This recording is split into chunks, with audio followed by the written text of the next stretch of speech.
നെടുമ്പാൾ കോന്തിപുരം പാടത്തെ വെള്ളക്കെട്ടിൽ വഞ്ചിമറിഞ്ഞ് മുങ്ങിപ്പോയ 3 കുട്ടികൾ ഉൾപ്പെടെ 4 പേരെ രക്ഷപ്പെടുത്തി. നെടുമ്പാൾ സ്വദേശി പറയൻകൊളമ്പ് രാജ്കുമാർ, മകൾ 11 വയസ്സുള്ള ആർഷ, രാജ്കുമാറിന്റെ ഭാര്യ സഹോദരിയുടെ മക്കളായ 15 വയസ്സുള്ള അനുപമ, 4 വയസ്സുള്ള അഭിമന്യു എന്നിവരാണ് അപകടത്തിൽപ്പെട്ടത്. ശനിയാഴ്ച രാവിലെ 10 മണിയോടെ കോന്തിപുരം പാടത്തെ മണ്ണെടുത്ത കുഴിയിലായിരുന്നു അപകടം. 7 പേരാണ് പാടത്തെത്തിയത്. രാജ്കുമാറും കുട്ടികളും മീൻപിടുത്തക്കാർ ഉപയോഗിക്കുന്ന ചെറിയ ഫൈബർ വഞ്ചിയിൽ കയറി മറുകരയിലേക്ക് പോകാൻ ശ്രമിക്കുകയായിരുന്നു. 15 അടിയിലേറെ താഴ്ചയുള്ള വെള്ളക്കെട്ടിന്റെ നടുഭാഗത്തെത്തിയ സമയത്ത് കാറ്റിന്റെ ശക്തിയിലുണ്ടായ ഓളത്തിൽ വഞ്ചി മറിയുകയായിരുന്നു. 4 പേരും വെള്ളത്തിൽ മുങ്ങിപ്പോകുന്നത് കണ്ട് കരയിലിരുന്നവർ ഒച്ച വെക്കുകയായിരുന്നു. തൊട്ടടുത്ത് വഞ്ചിയുമായി മീൻ പിടിക്കുകയായിരുന്ന നെടുമ്പാൾ സ്വദേശി ചെമ്പിരി മോഹനൻ ഇവരുടെ കരച്ചിൽ കേട്ട് പാഞ്ഞെത്തി.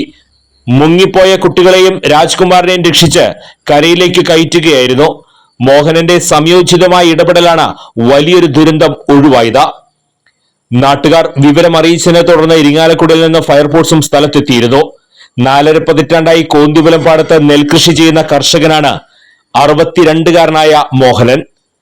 ദിവസവും രാവിലെ പാടത്തെ വെള്ളക്കെട്ടിൽ വഞ്ചിയുമായി എത്തി മീൻ പിടിക്കാൻ വല വീശിയ ശേഷം വിശ്രമിക്കുന്നതിനിടെയാണ് അപകടത്തിൽപ്പെട്ടവരെ രക്ഷപ്പെടുത്തിയത്. 4 പേരെ സാഹസികമായി രക്ഷപ്പെടുത്തിയ മോഹനെ കർഷക കൂട്ടായ്മയും നാട്ടുകാരും അഭിനന്ദിച്ചു.